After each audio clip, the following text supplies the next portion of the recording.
Hello, everybody. Welcome to another webinar of the Media Education Lab. This one is very exciting for me because this is work that Michael, I, and 90 other educators here in Illinois have been working for a year and continuing all forward with it with the recent law that passed last year and got into effect a month ago. So hi, what we're going to do today is introduce to you what is the Illinois Media Literacy Coalition. What do we do? What do we offer for educators in Illinois and outside of Illinois? And after a short presentation of what we are, what we represent, and how we do that, we're going to open up for discussion, questions, and anything that you want to contribute or discuss. So first, it's important to notice that the Illinois Media Literacy Coalition is basically a voluntary organization that we founded a year ago because the law came into effect now, but we wanted a year of preparation of what does it mean that suddenly high school need to teach media literacy? How does it look like? What does it mean? What do I do? And we've been working for a year to figure out and meet. And together we created several resources that we're going to go over and explain how they're working. And also, for those of you who are curious, we'll also talk about the legislation itself, which was 5 years into making. So thanks to Media Literacy Now, an organization in the US that has chapters in many states and working on legislation, providing support of how the bill should look like, what advice. And here locally in Illinois, Alicia Haywood, who was the leadership in the leadership chapter of it, with Maria Musfar, who helped Representative Hernandez to get it into shape and to work in the law. They're the one that really push it and worked so hard for many years. And now, thanks to them, we're kind of, taking it to the implementation phase. And that's what the coalition is really working on. So that's kind of just to give in a nutshell, what was the history, very short.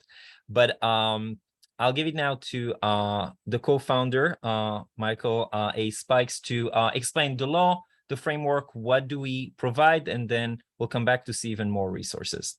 So Michael, take it away. Sure. So hello, everyone. Good afternoon. Thanks for joining us.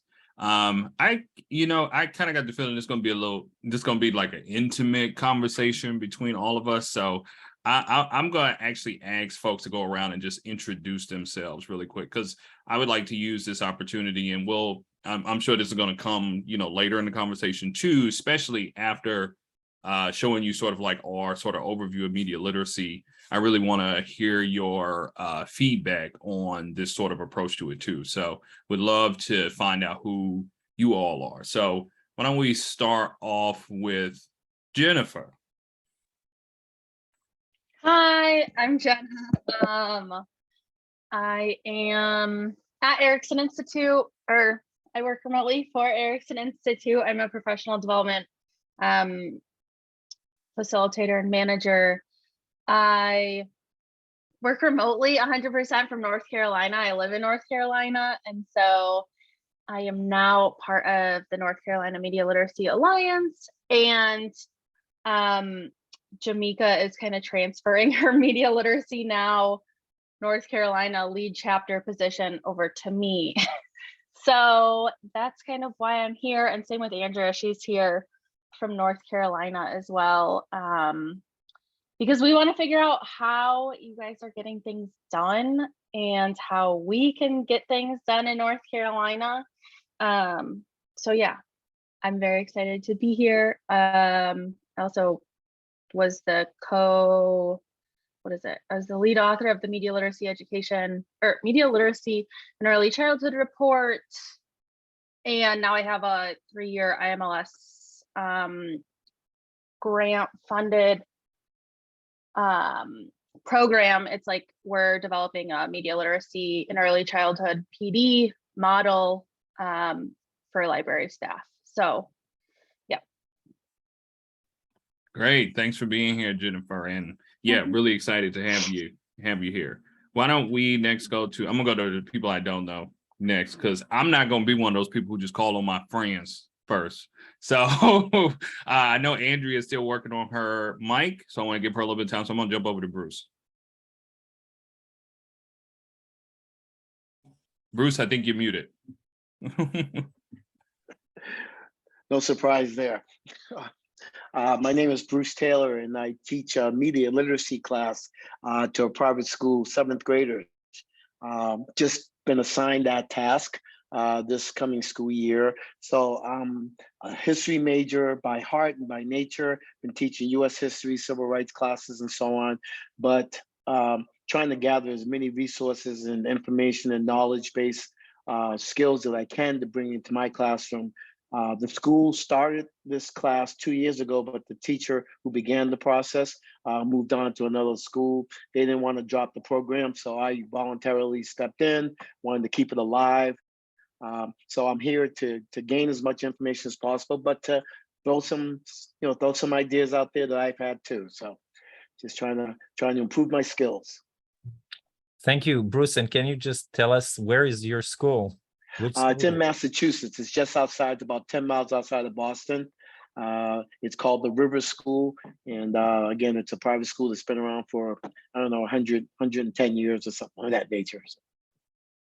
Cool. Thank you, Bruce. So one of the things I think, and I'm sure Yanti will probably talk a little bit about this when we talk about the coalition itself. One of the things that we felt was really important was that we bring together lots of different kinds of educators. So, you know, in our coalition, we include not only just teachers, you know, at the high school level or middle school level, we have lots of librarians, we have some people that are in administrative roles, we also have scholars in the, you know, in this space. So we really want to make sure that this is sort of like, we create a big tent for groups to learn more about this. So great to have you here. Andrea, is your mic working this yet? Oh, I don't know. Can you hear me? yes, we can hear you. Yay! Okay.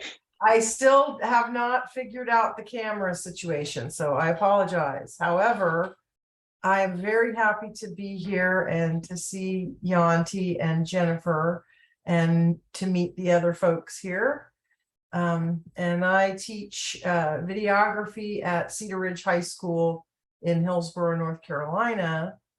And we implement a lot of media literacy through filmmaking and a lot of other stuff. In fact, we're working yesterday and tomorrow, we're having a special program with Teresa Redmond's class and my class are together doing an eco-media literacy sort of activity and call to action with Antonio Lopez is going to be zooming in to give an introduction. So it's quite exciting. That's great to hear. Thank you, Andrea. Looking forward to having you part of, you know, our conversation as we go on. I can't wait to hear everything. Great. Now let's jump over to Jonah. I'm delighted to be counted on the friend side. I appreciate that. I'm Jonah Rubin. I am a assistant professor of anthropology and sociology at Knox College. That's about as far towards Iowa as you can get away from Chicago before you hit Iowa. And I've had the pleasure of working just a teensy bit with Yanti and Mike before, trying to think through different cultural schemas, relationships to media literacy. And then I got a little bit disconnected from the media literacy project over the past couple of months as some life happens and as some other academic projects have developed. And I'm just hoping to try to reconnect and get a little bit more of a sense of where the Illinois Media Literacy Coalition's at as the school year is starting up. Great. Thank you, Jonah. And I think everybody knows Yanti.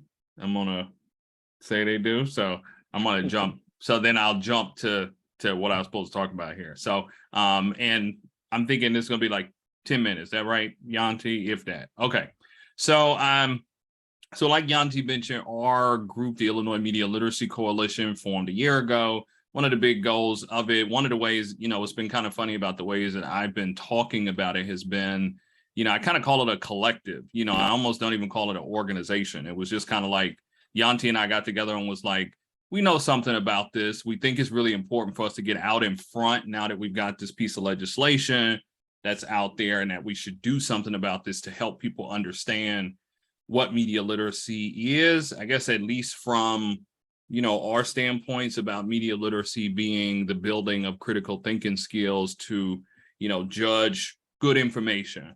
And it's also much, much more than that. What was funny was I had a person share with me, some of you may have seen a recent story that was in the New York Times about teachers' responses to and things that they were doing in their classrooms now to help their students work through mis and disinformation.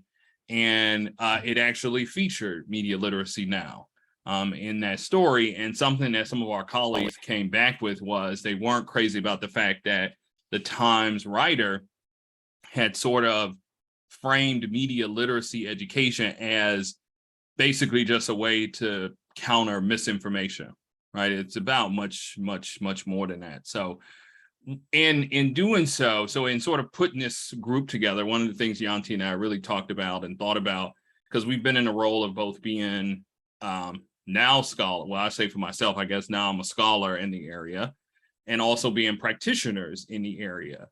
And we knew that on the practitioner side, we knew that there were lots of kinds of resources that were out there. There's lots of lessons, lots of games, lots of, you know, if you Google media literacy and be like lessons, you'll get like thousands and thousands of resources that are out there. So we didn't want to just add to the miasma of all that.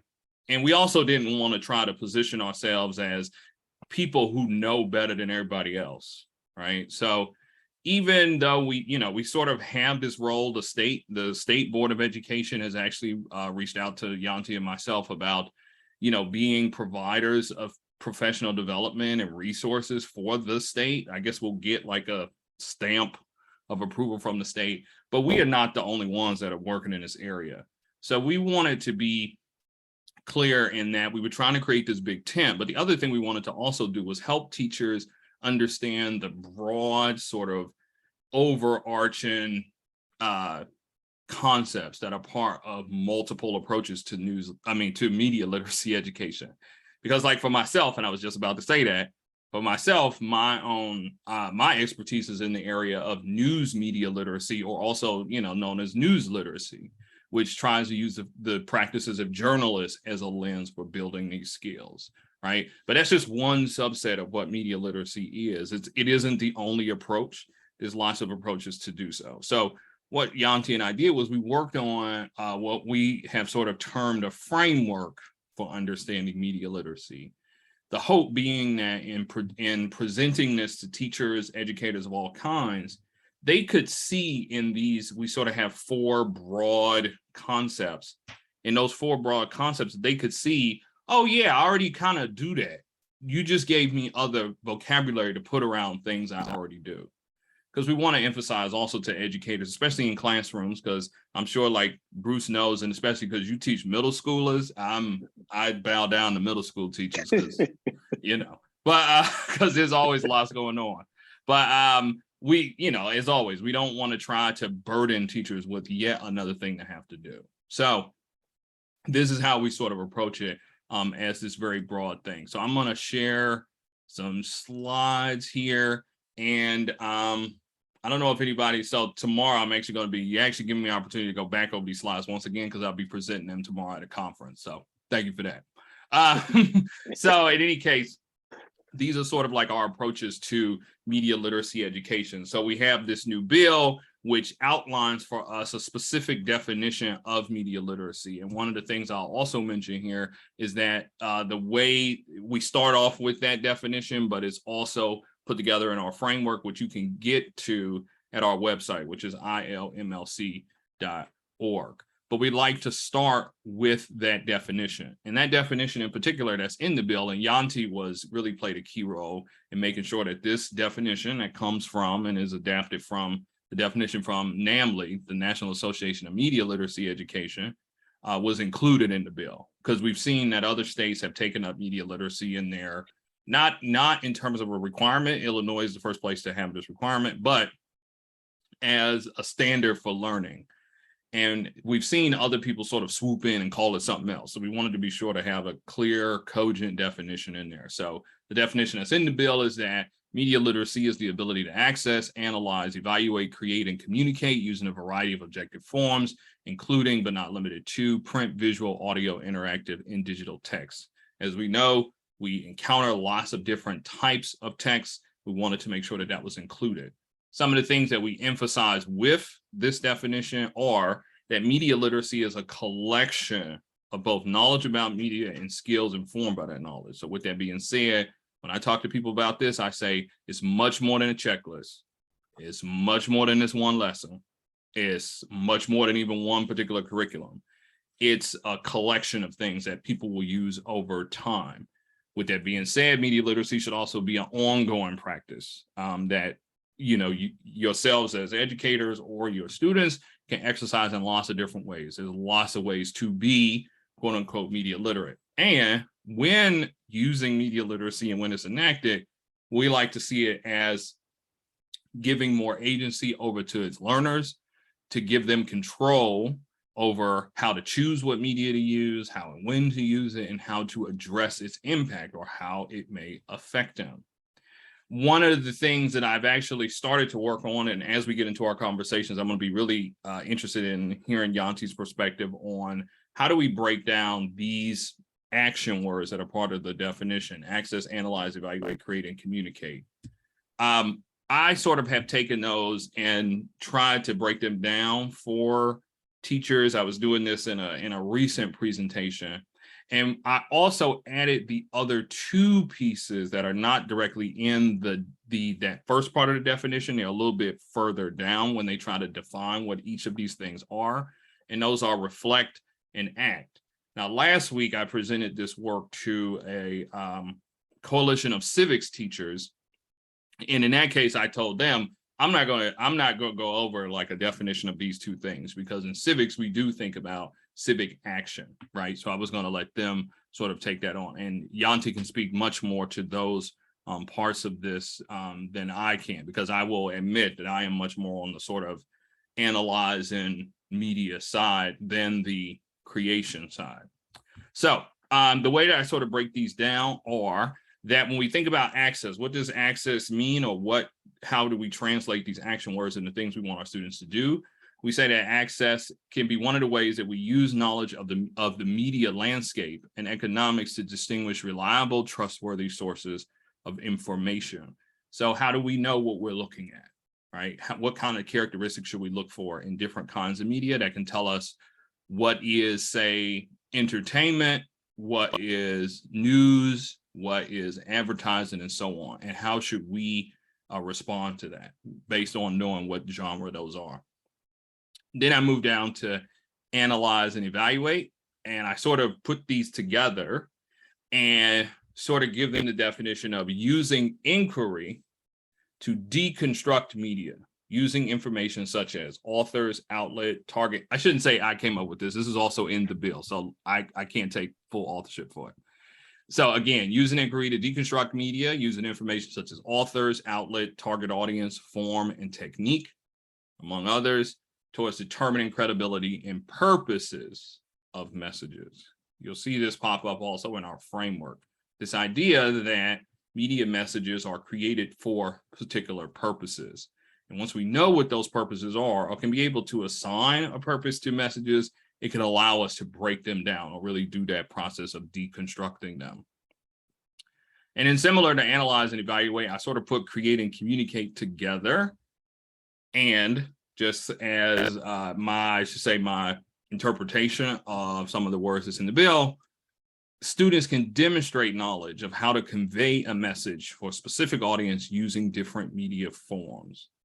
So these in particular are ways that we would take, or that I have taken, these 5 sort of action verbs. You can also think of them as objectives that could be used, in lesson plans that are used to teach media literacy, to say, here are the things that students should be able to do if we're saying students will be able to access information, boom, that may be what they would do. That's action they would do.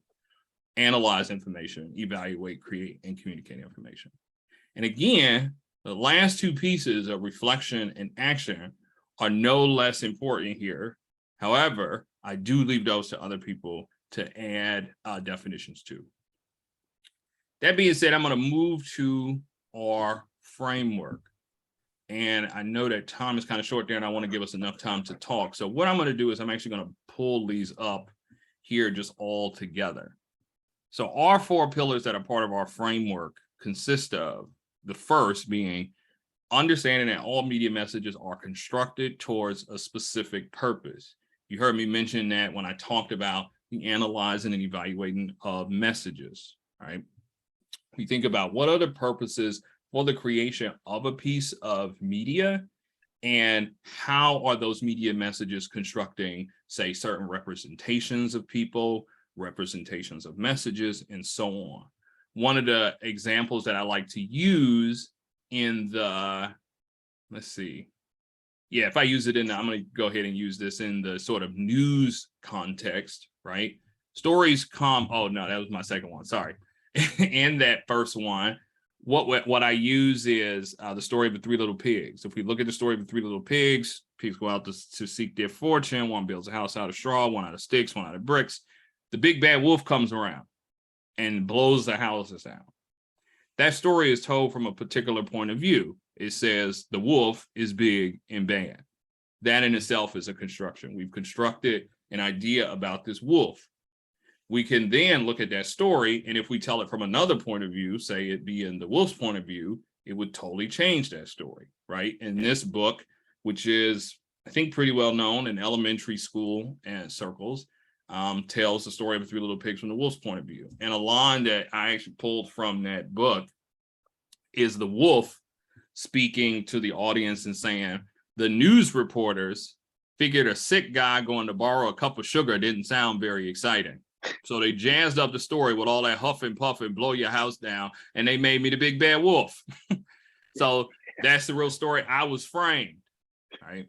So that story is told from a very particular point of view. That point of view can be thought of as its purpose, and it helps to tell us how that message is constructed. The second pillar that we talk about is that the choice of medium in which a message is created and distributed can impact how that message is interpreted. And one of the ways and the examples that I use from that, we talk about it a lot, is that the medium is the message. So one of the examples that I use with that in the news context is that a news story can be on the same subject, but when you put them in different mediums, it can tell the story differently. It tells the same story, but it uses different elements. So like particular, we had a lot of rainfall, not this past Sunday, but the Sunday before. There was some flooding in the city. And here's the story in 2 different forms. We saw it in a print sort of outlet, online, digital outlet. Yeah, you tell the story of a flood. If it's only in text, you might say, okay, well, I can kind of get the idea, but then you add visuals to it, these still pictures. They help to convey that story in one way. We see this picture of a flooded basement. But then if we see this on TV and we have video that portrays this flooding in very different ways, right? So while the situation that happened is not different between these 2 forms, but we are experiencing it in different forms. We're seeing it in different forms. TV stories use a lot more focus on visuals than the details of what's going on because they're time-based and all these kind of things. So that medium shapes that message. The third pillar that we go over is that media are powerful communication tools that people use to influence actions, attitudes, beliefs, and values. And what we hit on here is to think about how media is used in our society to do things like influence and to persuade people to do certain things and so on. So we emphasize that, and we emphasize that there's a lot of responsibility that goes along with that.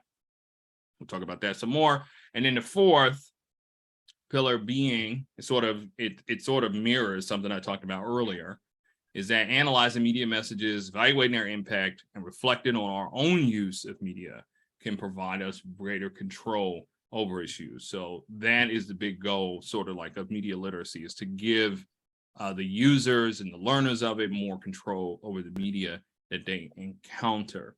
So again, these four pillars are part of our framework, which again, you can get. Yanti put a link in the chat to that. And we have a number of other resources aligned to that framework that I'm sure Yanti will be talking about next. Thanks. So we really want to hear from you. So I'll go very quickly just to introduce a new page that we have on the website. So I'm going to share my screen with the website so you can see how it looks like and why it doesn't. Wait a second. Do you see anything? I cannot hear Yeah, you. we can see the website. Okay. I don't know why in the share. Okay, so this is the main page of the website, but up there is a new page called resources. And if you click on resources, I don't know how it's clear. Here you can download the crosswalk, which I'm going to introduce in a moment. But besides that, what we did was we tried to minimize so it's not too overwhelming and connect with the bill. Access, analyze, evaluate, create, reflect, and act, specific resources that you can click on and then get. There's also the core principle, the critical media literacy questions, and the framework of the coalition. Everything can be downloaded as a PDF if teachers need that. So you can click here and download it in a PDF form. And there is also organization that each one of them have a plethora of lesson plan, curriculum, and stuff that we highly recommend to use depending on how you want to use them. So that's really resources for entry level to kind of like for people to just understand the area and what exists and for organization that can use that. But really one of the work that we did, which we're really proud of, and it took us so many months to do it in such a collaborative way and a lot of feedback, is the crosswalk. So I'm gonna stop sharing this one, and then I'm going to share the crosswalk. Here we go. So the crosswalk, can you see? Yes. Okay.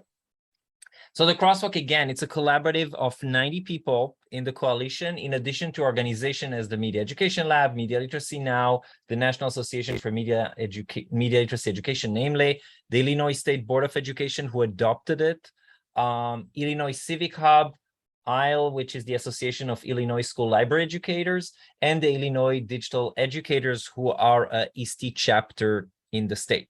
So as you can see, a lot of stakeholders took part in this because it's a big thing. So what we did here is try to communicate to teachers that media literacy is not a subject matter, but it's a pedagogy. That what happened with media literacy is that you can implement it in a lot of different subject matters. And if you're already working on the standards of your subject matter, you hit several of the requirements of the law for media literacy. And so does it go down? Yes. So the way it works is that we put the definition from the Illinois Public Act of the 5 competency, which is, as Michael was saying, access, evaluate and analyze, create, reflect, and act. So the definitions are up here. But at the same time, we wanted the crosswalk to see how they're matching standards in English language arts from the Common Core, so that can go across states, from computer literacy standards in Illinois, from social science standards in Illinois, from social and emotional learning in Illinois, and from Illinois library literacy.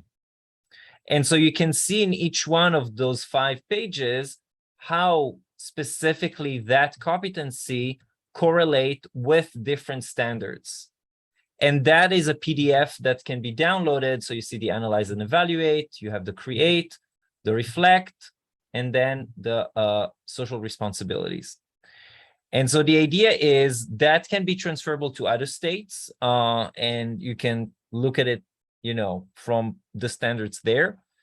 And again, this is something that should help the educators and administrator to understand that media literacy is a pedagogy and not specifically a subject matter. It could be, but they're missing a point if they're doing that it could really be across the curriculum.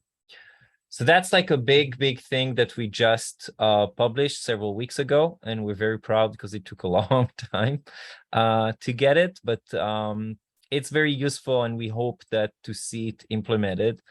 And for us, the next step, connecting with what Jenna was asking, is PD. So the next year for the coalition is really focusing on what are PD opportunities for teachers in Illinois to get specific training.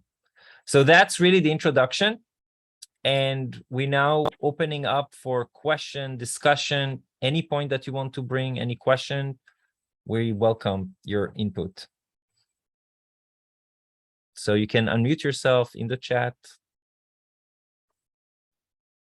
I'm just wondering if I could get a copy of this meeting because I feel like it was an excellent presentation that I could show, all kinds of people. Just Sure. explains it very succinctly and interestingly.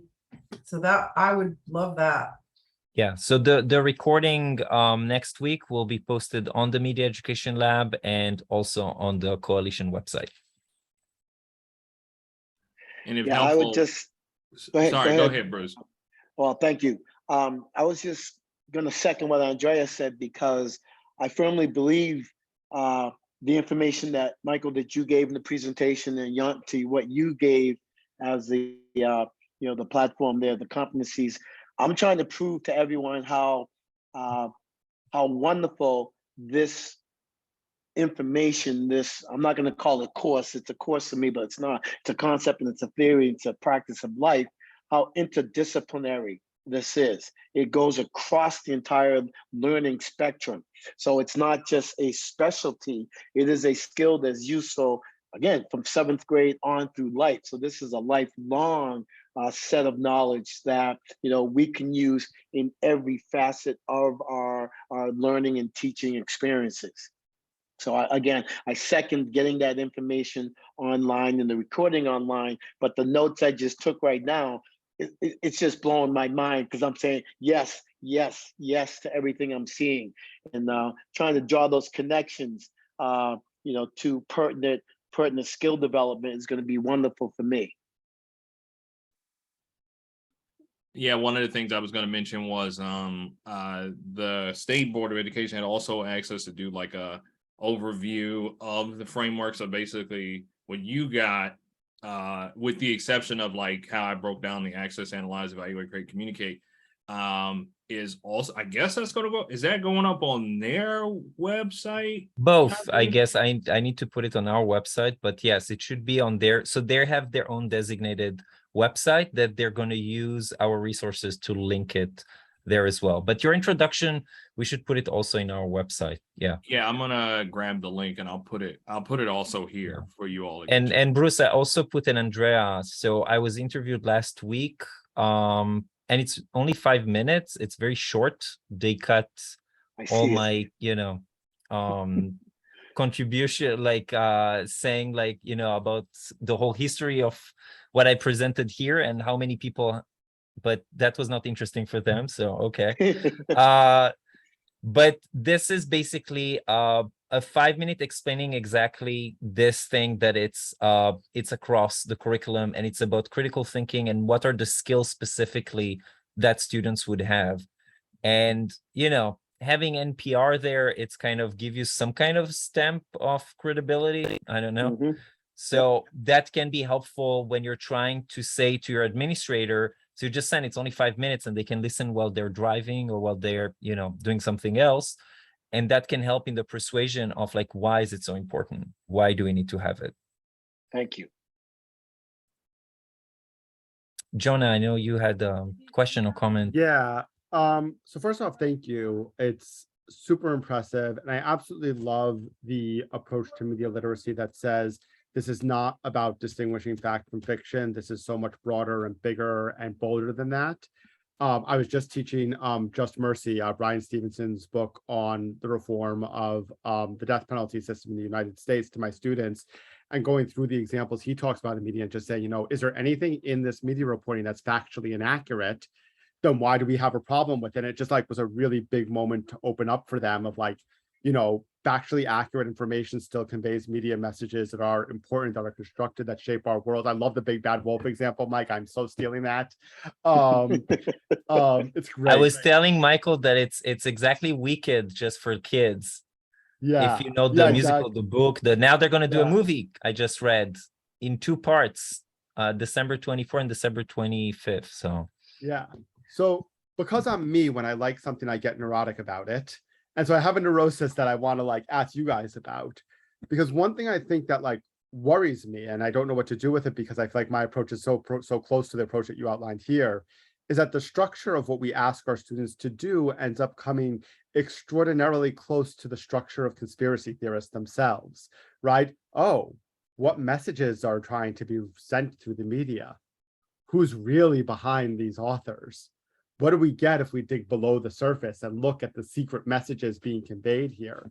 And I still think that like the way that we're teaching critical media is essential, and yet I worry about how close like the form of it is to the form of like questions that conspiracy theorists ask about media. And I'm just wondering how you guys are thinking about like that as kind of a skill and a caution at the same time. So I have a great, horrible story to tell you to freak you out even more. So I was teaching a media literacy class, not this summer, last summer. So like a year and something ago. And the class is called Truth, Lies, and Accuracy in the Digital Age. So it's super cool. Students love that name and don't know what it is really. And what I do is I have them choose a conspiracy theory. And then throughout the course, every week, we're learning different ways of analysis, like lateral reading and critical questions. And so they're again and again doing this analysis on the topic of their favorite conspiracy theory. And so, like, you know, most of the students, like, besides one, that's my horrible story, are bringing a lot of resources and looking and more reliable, less reliable, and that helps them really to understand the depth of it, because it's like it's a semester long, so it's very long and they're really delving into it. It's not just one assignment that makes them paranoid and then they become conspiracy theorists. Now, I did fail with one student that at the end I'm asking them, you know, so what's your, and they think, you know what, it might sound pretty, you know, I think it's like pretty real and correct. And so I was like, ugh. But you know, it's doesn't always work. And again, it's during pandemic, so everybody's with their own thing. So those are my excuses. But the answer to that is that the difference is that conspiracy theories are questioning everything in order to confirm their bias, right? And what we're trying to do is to keep asking like a 3-year-old why, but trying to unveil the biases of whatever, you know, person is and what. So that's a huge difference, and that's where it can kind of be, but it cannot be done if people think that in 45 minutes classroom they'll do the unit of media literacy and that's it. No, as Michael was saying, this is not, it's beyond curriculum, right? So it needs to be a mutual efforts. And Bruce, that's kind of what you can say to your colleagues. It's beyond just your classroom. It needs to be embedded in others as well, so that it's really cultivate this kind of culture of questioning the biases, but not to confirm your own bias. So you need to do, that's why reflect is part of it, because you need to go to the reflect. If you don't reflect, that's what I'm, one last thing that I'm explaining to people. There is the story about the Macedonian youth. I don't know how many of you know the story because it's old already. 2016, our favorite elections, there was the story that Craig Silverman from BuzzFeed found that besides Russian farms and everything, there was one village in Macedonia that was creating all those fake Facebook accounts and was creating this kind of, and it was for extreme liberal and extreme conservatives. And it was just creating this polarization, and it was all working on the business model of Facebook, and they were getting a lot of money. It was very poor. And it all came back to one professor in the university there that taught them how to do it. And those youth learned the technique and were so people were claiming that they're very savvy and media literate. And what I was saying is no, what they are is they're savvy in analysis, in access, and in creation, but they're lacking the reflection and the social responsibility. And because of that, they're not media literate. So that's where I'm putting the distinction. And that's why those 5 skills need to be together and they're not separate. So just knowing how to analyze and ask questions doesn't make you media literate, even if you're really great at it, if you don't reflect and you don't act in a social responsible way. So it was a long answer, Jonah. I hope it helped in a way. It did. It was a very good answer. Yeah, I'll also say something to that. I was thinking about I saw a presentation last night from Stephanie Kraft. She's at the University of Illinois in Urbana, and she did a presentation on actually some work that she and colleagues are doing on theorizing news literacy. And they're trying to create like a tool to basically create like a scale. They created a scale before, but they're trying to refine it. And she used it next to conspiratorial thinking. And like, when do people have predispositions to go down that sort of rabbit hole of conspiratorial thinking? And I think, Jonah, you're exactly right in saying the same skills that we teach as part of media literacy, like the ability to question, are some of the same skills that we see in sort of conspiratorial thinking. But just like Yanti said, conspiracies are meant like, that's sort of like that. I do my research. It's like, yeah, you did your research to sort of like just point you in the direction of stuff you already wanted to find, right? So how do you get beyond that? And something she said that I thought that was so impactful to me. And I went back to a paper that she wrote a few years ago about this, and I was trying to look for this definition.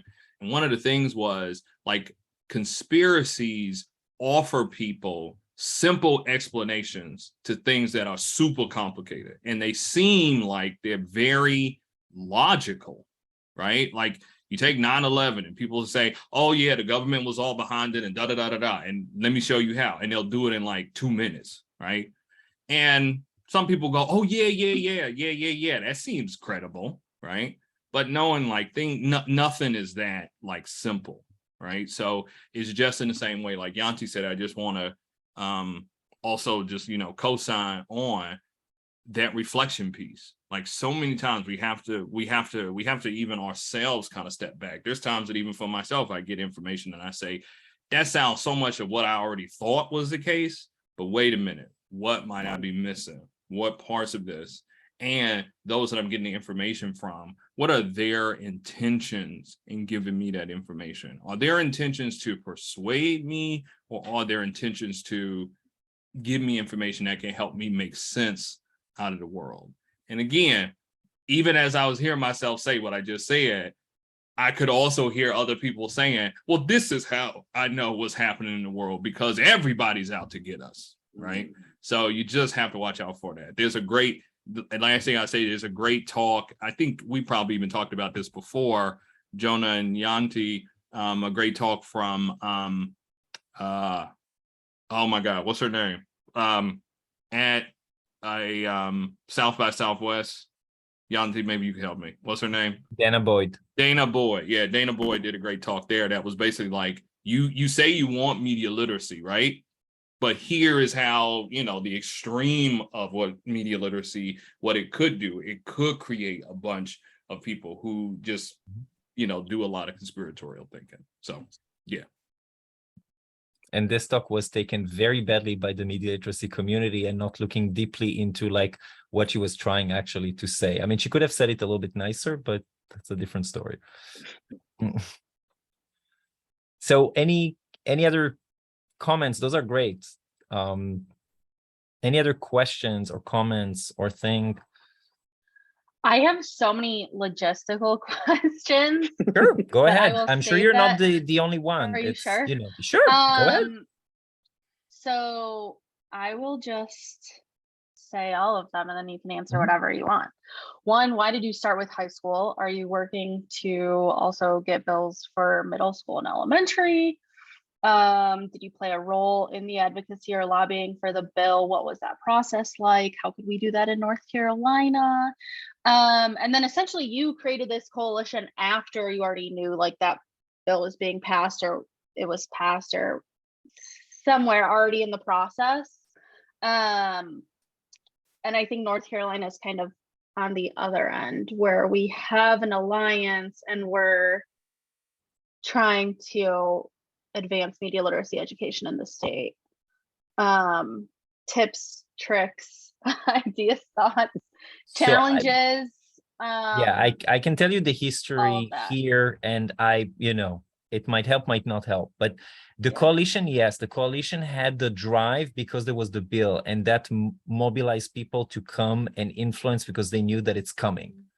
Yeah. So that's where the coalition got the drive, and that's where we want to keep with the professional development because now it's really needed. We created the materials. There is the stuff that people understand better. We did the advocacy.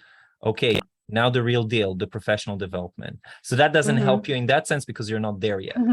So backing off a little bit with the history of the bill, what happened was that Media Literacy Now, which and you're connected, was pushing for to have some traction. And what eventually happened is there was back and forth with different representatives, and eventually there was a representative that by themselves wanted to do a bill. So you need to find your allies within the House of Representatives, within your like local state legislators who are interested and they are savvy enough to know how to get bills, because you have more junior members that are very eager, but they might not know the mechanism and all the actual like politics, how it gets there.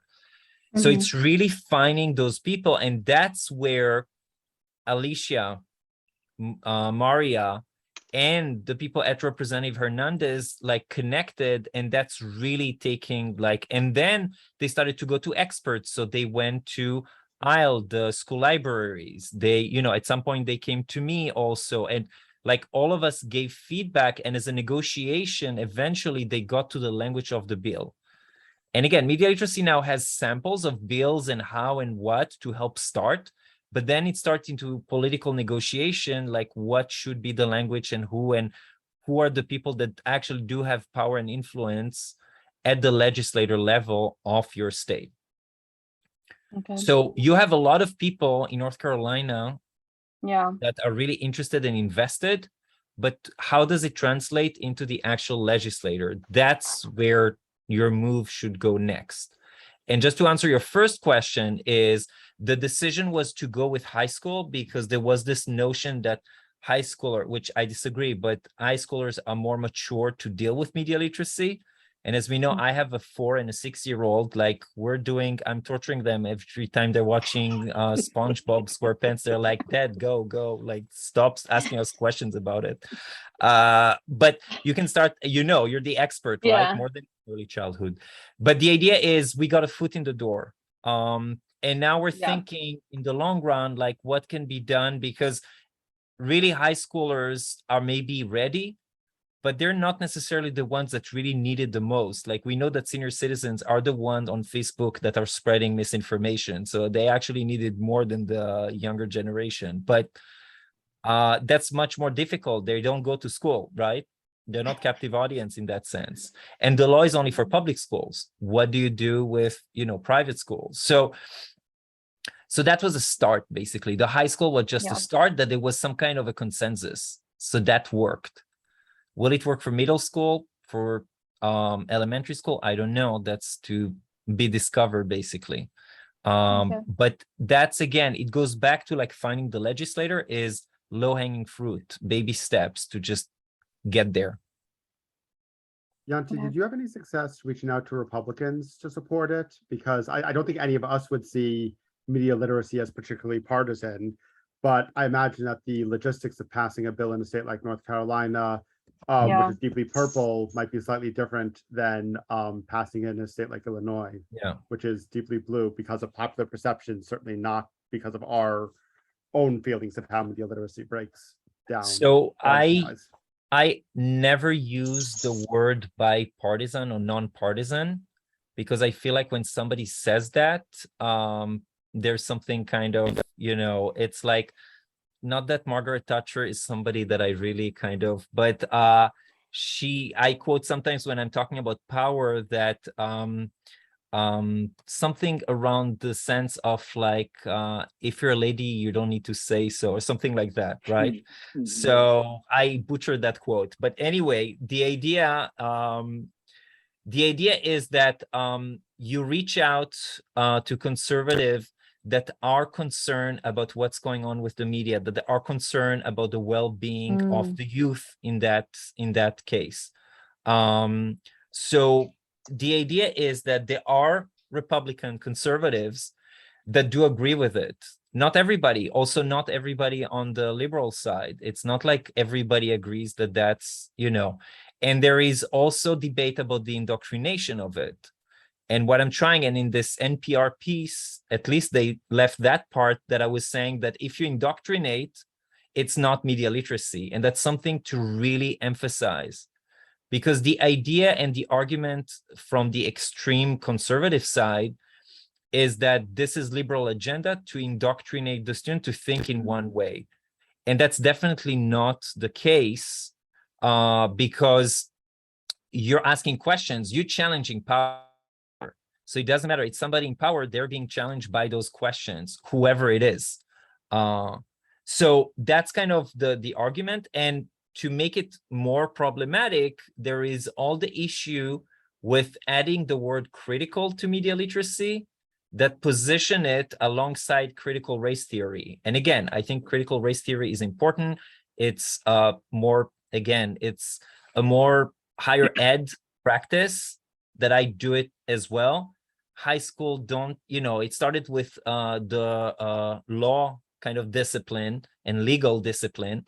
So schools need to tackle racism. It's not necessarily critical race theory. We're not going to get into all of that.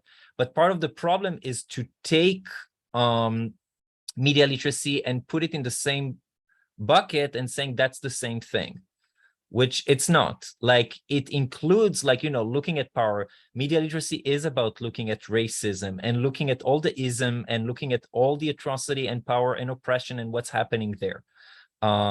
So that's kind of like, my answer when it comes, but it's really finding your allies that are on the conservative side. Thank you, Bruce, by the way. Thank you. Thank you in so touch. much. Sure. Bye-bye, folks. So I don't know, Jonah, what you think about it, or Jenna, like in thoughts about who to work with. What's interesting is I can post, I'll put it in the chat. I was just looking to see who actually voted for it. So you can see who voted for it, but they don't denote who is Republican and who was a Democrat.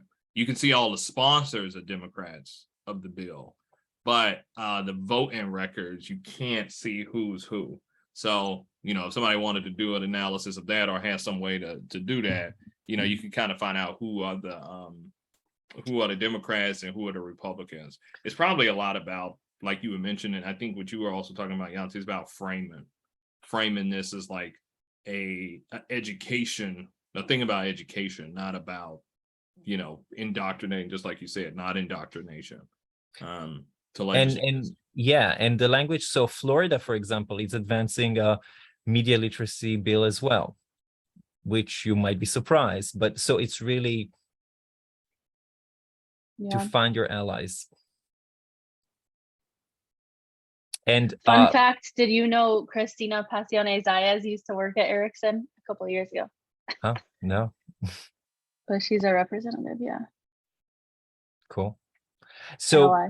we had the luck to work with Maria Musfar, who has been advocating and knowing the process of other legislations. So that can be something of not a lobbyist, but somebody who's really like, she's an attorney, somebody who, again, can help you and is driven by the mission to understand how the system works. And every legislative is different in every state.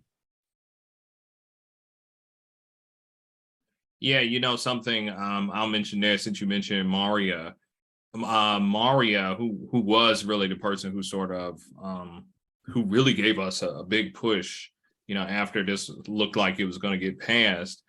She has also crafted other educational legislation.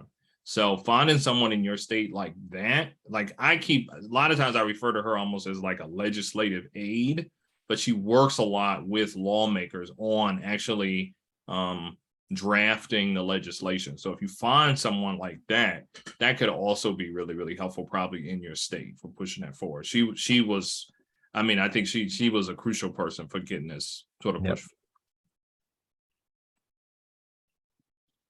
What about what are you all doing with the, sorry, I forget the name, coalition? Mhm. How are you utilizing that coalition? I know we have like Well, a I mean, the minute left, I coalition think. meets only once a month, and we do when to meet. So we're trying as many as members who want to meet so that they can actually meet. It's only an hour. And bye, Andrea, thank you. And basically we give homework and then we meet a month later.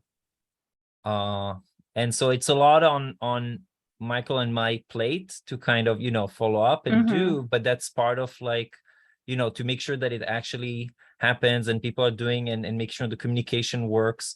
But there's a lot of work in between meeting, but there's not, again, it's voluntary. We cannot ask for anybody to do more than what they can. So, Yeah.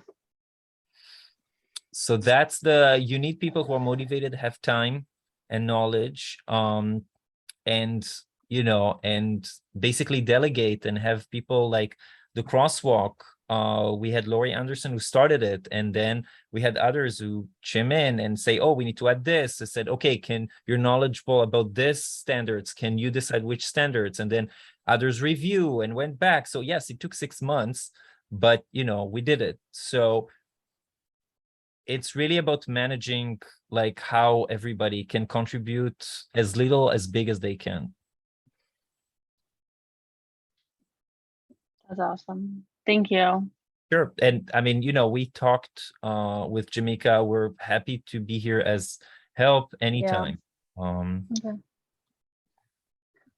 Okay. Great. Sure. Okay. Any other question, comments? Okay. I don't think so. It's so exciting. Thank you for coming and spending with us an Yeah. hour. We appreciate it. So we'll post it on the website and look forward for you know, connecting and working on those All right. Take care. Thank you. Thanks. Bye-bye. Great to see you guys again. Great to see you too.